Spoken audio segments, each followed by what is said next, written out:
Fake it till you make it. Keep a positive attitude. Don't focus on the negative. What? There are so many pieces of advice that you get from the business coaching community about how to handle entrepreneurial stress. If you are an entrepreneur and you are feeling stressed, I guarantee it is going to come down to one of these 5 causes of entrepreneurial stress. And in today's video, we are going to debunk some of the really common advice you get from business coaches about how to handle the stress as a small business owner. Boom. Yes. I'm Amy Walker, Client Acquisition Specialist, and I help clients to be able to create consistent, predictable sales through their organic marketing and their scalable sales strategies. And I'm really glad that you're here because we all know that business coaches talk a lot of BLEEP. But when it comes to entrepreneur stress, what do I think about it? Let's find out.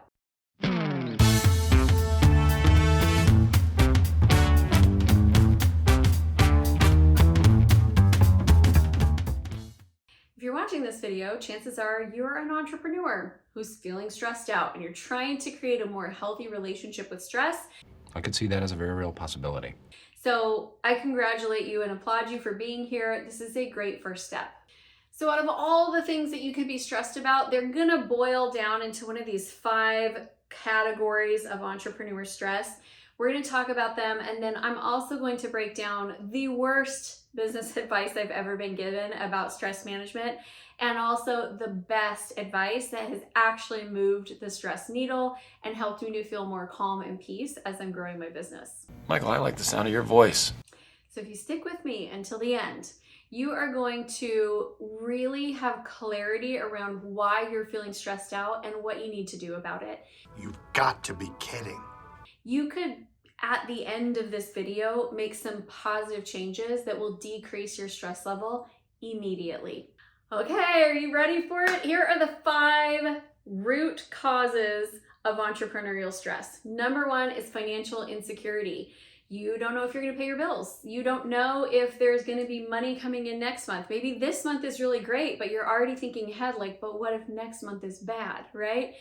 As an entrepreneur, we don't get that every 2-week paycheck in the same way that we did before we were an entrepreneur. Now, it is my personal belief and opinion that your business should absolutely provide you with financial security. Did you know that you can pay yourself the same amount every 2 weeks and create your own paycheck because you're the boss and you can do that? Amazing, right? But if we haven't set our business up correctly, this can be a big source of stress. So I want you to think through all the things you're feeling stressed about right now. How many of them would you put into this first bucket of financial insecurity? The second cause of entrepreneur stress is loneliness and isolation.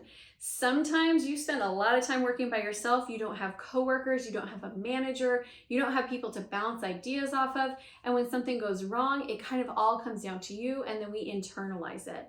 So I want you to look at all of the stress that you're having, and again, figure out how much of it goes into that bucket.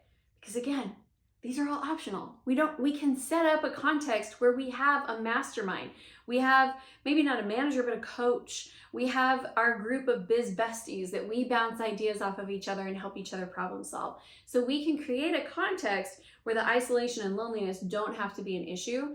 But if you don't currently have that, that's definitely a source of stress. Wow. Number 3 is like the number 1 cause of my entrepreneur stress. So if you're struggling with this, I hear you, I feel you, I'm working on it too.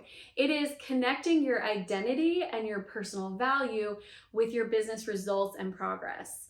Because business results go up and down. Business is cyclical. We have good years, we have less good years. We have amazingly great months, and then we have other months that are not quite as good. And when our value of ourself and our worth and our performance is tied to that, it's all over the place.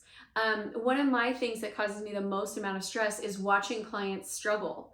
And it's a funny thing because like I've struggled in business, you've struggled in business. That is part of being an entrepreneur. And it's part of where we gain our strength is by going through the struggle. But when my clients are struggling, all of a sudden I'm like, well, I must not be a very good coach. And then I watch as I manage that emotion, and I watch as the client gains the skills and the strength they need, and they come through the other end. But that roller coaster of value and performance. Ugh, it's not a fun ride. Like, we need to get off that ride today. All right, number 4, I'm also guilty of. It's poor self-care, because you wake up in the morning and your to-do list is a mile long and it's never done, right? There's never a day where I look at my business and go, everything that could possibly be done is done. It doesn't work that way. And so we consistently put our business before our personal needs, like exercise, sleep, time with friends, vacation, healthy eating habits. How many of you are guilty of like not eating all day and then at night you're like, oh, I'm starving? So we've got to make sure that we are managing our self-care. So I want you to look at, and I think the last 2, these ones aren't quite as clear cut. You know when you're stressed about money, you know when you're stressed because you don't know what to do and you're trying to do everything alone. But the rest of the stress that all kind of feels like jumbled together, this is where I think we have to start separating them and being a little bit more intentional. So I want you to ask yourself, what of my stress goes into the bucket of I'm connecting my value with my results, and what of your stress goes into poor self-care habits? And then the last one, number 5, is that we just simply do not have enough support. We are trying to do inhuman amounts of work, where we have set ourselves up for the impossible, and we don't have the right systems, we don't have the right team. And so everything that's going on in our business is going on because we're driving it, we're making it happen. And so whenever we have a human moment where we need to slow down or stop, it feels like everything falls apart around us. That is a business structure flaw. And as soon as you start fixing that, you'll watch as you're like, oh, I can breathe because someone else is here and they're helping. It's amazing. If this is helpful and it's giving you some good insights, make sure that you hit the like button and then subscribe to the channel. Hit the bell notification. Come back every time we release new great content designed to help you grow your business. Bad stress advice. Let's talk about this, because I have had some doozies in my time. Fake it till you make it, I think, is horrible advice. I think be honest with yourself about where you are and learn the skills that are going to help support you where you want to go, and give yourself some grace along the journey. But fake it till you make it, come on. Another really bad piece of advice that I got was short-term sacrifice, long-term gain. That put me in this constant state of giving too much and thinking that the reward would come at the end. My self-care was crap. My sleep habits were not good. Like, I was constantly full of stress and cortisol and adrenaline, and I never got to the reward because I kept telling myself short-term sacrifice, long-term gain. Terrible advice. Another one is that whenever anyone asks you how you're doing, you say, great, because you want to seem like you always have it together. The problem is you don't always have it together, and when you pretend like you do, people assume that you do, and you don't get help, you don't get support. You go through your personal crises alone because you can't let anyone else know that you have some weakness. Now, I'm not saying you need to air your dirty laundry out there, but you need that core group of people that you can be like, you know what, I'm struggling. Today is hard. I had this bad thing happen in my business, and I'm internalizing it, and I could use some support or some perspective. You need those people that you can go to and just be really transparent and really honest. And the last one is that people won't buy from you if you're not positive.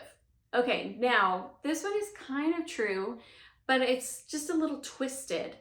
We can change our emotions in an instant. It takes time to change your situations, but you can change your emotions in an instant. So while it is true that you need to get into a positive energy in order to be able to sell successfully, it is not true that you need to solve all of your problems before you can sell successfully, or that you should just put on a smile and then pretend that you have no stress and then you'll be able to sell successfully.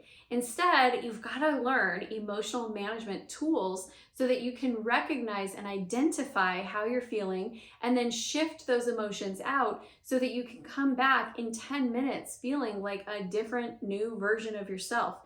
Doesn't mean the situations have changed, but that emotion can change in an instant. So what is some of the best advice that I can give you? These are things that I've received advice on, but also things that I've just learned along the journey. Number one, I have a policy. I don't work stressed. I don't work overwhelmed. I don't work frantic. When I start to feel stressed, overwhelmed, or frantic, those are my trigger cues that I need to stop. I need to take a break. I need to do some emotional processing, and then I can come back to it when I'm feeling more calm and more grounded.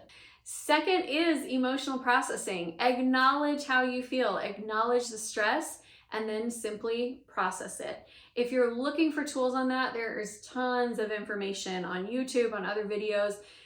It's not necessarily my specialty. It's definitely something I work on with my clients, but you can learn it. The information is out there. The next tip that I have for you is to go through the full emotional cycle. You know what I'm talking about, where it's like you have the meltdown, you have the come apart, and after you have it, like you feel better and then you come back together. Do that intentionally. Instead of trying to fight off the stress building and the breakdown, let yourself go through that entire process, like dive into it. I actually had a mentor who taught me how to map out my cycle of like all the way when I'm falling down, what the meltdown looks like, what the climb back up looks like. And I go through that process intentionally with a time limit. So instead of my emotional cycle taking me 3 months to get through, which is what it used to be, now I can get through that in like 15 minutes. I can honestly go through, have the fall apart, and come back feeling a lot better in a short period of time. The last piece of advice that I'm going to give you is another great one that was given to me, which is don't chase the horizons because the horizons move. In business, there's always a next level, there's always a next step, there's always more to accomplish. And when we chase that horizon and we assign our joy and our happiness to the destination, we get to where we thought was the horizon and realize that it was not the horizon. That horizon moves. So instead, create specific benchmarks for yourself and remind yourself to celebrate each time you hit one. You'll find that you have so much more joy in the journey and your stress level goes down. Now, if the source of your stress is financial stress, or it's doing things alone, or it's not having enough support, I have an invitation for you. I teach a 2-day workshop called Acquire, where we help you map out your entire marketing process, your entire sales process. We show you how to hire inexpensive, talented people to be able to help you implement these plans so you're not doing it alone. And I would love to give you, because you watched this whole video and you stuck with me, I would love to give you a free ticket. Are you serious? So click the link down below and you can come and join me for 2 days. I can't wait to see you there. Now that you know the 5 causes of entrepreneurial stress, the next video you're going to want to go watch are 10 tips to successful goal setting. Can't wait to see you there.